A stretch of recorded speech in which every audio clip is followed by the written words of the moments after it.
Last month I spent a couple of days in Luxembourg, one of Britain's rivals when it comes to where global financial firms want to establish their European headquarters.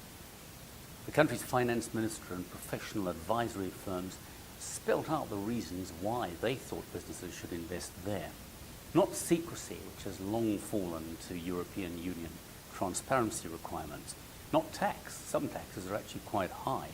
The answer was stability. Invest in Luxembourg, they say, and you know exactly how your business will be taxed and regulated next year, 5 years, and in 10 years' time. What's more, if there's an election and the government changes, you won't notice the difference. That is not the perception of business in Britain. Whatever the merits of Labour's talk of intervening to fix energy prices, forcibly breaking up the banks and reverting to a 50p tax rate, measures like that would greatly affect the profitability of any firm. Investing in Britain brings many unknowns. Not many of us would fix our interest rate knowing that imponderable political factors a year or two off might double or treble outgoings. In 1997, the certainty promised by Gordon Brown and Tony Blair over the next 5 years reassured business skeptics. Few corporate leaders will want to alienate their potential political masters, but continuity and predictability are the key preconditions for productive investment. Like many people living and working in Britain today, I'm the grandson of a man who, like many others, travelled from this country to fight for Britain in the Boer War.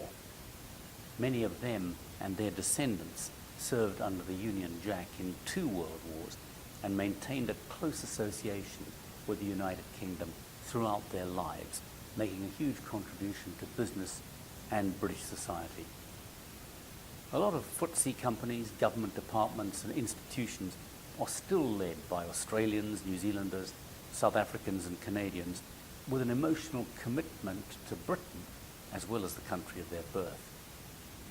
But the treatment of Commonwealth visitors, particularly young people wishing to work in the country with which their home history is intertwined, is shabby and mean-spirited. It's also self-defeating. People who live here like that make a huge contribution to the economy and rarely become dependent on the state.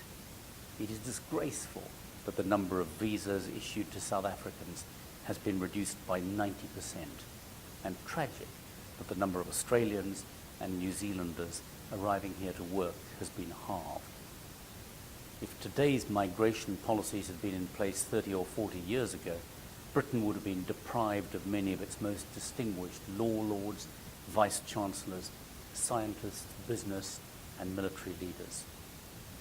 Britain has a natural affinity with the Anglosphere states, and the movement of people for work and study benefits our economies, promotes trade and boosts diplomatic links. For centuries, Britain's strength has been based on its position as an open trading nation. It is worrying that the United Kingdom is shutting out people from the Commonwealth who want to work here.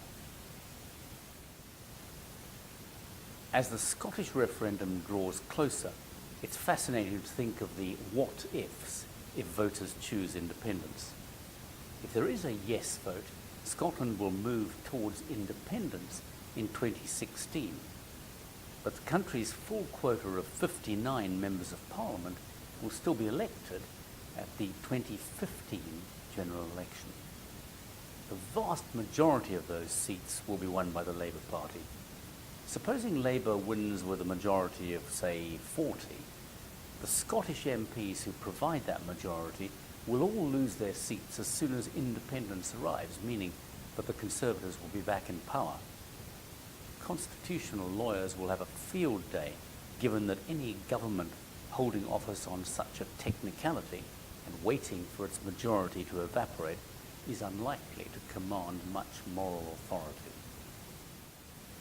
It was bad luck that Mark Harper, by general consent a conscientious immigration minister, felt obliged to resign when it was discovered that his own cleaner was working in Britain illegally. Rather than snorting with derision at the failings of politicians, one can see a different lesson here. It can be difficult to establish the legality of someone's working or living arrangements. It is not their job to enforce immigration laws, and penalizing them when they get it wrong is oppressive. And the same can be said of business.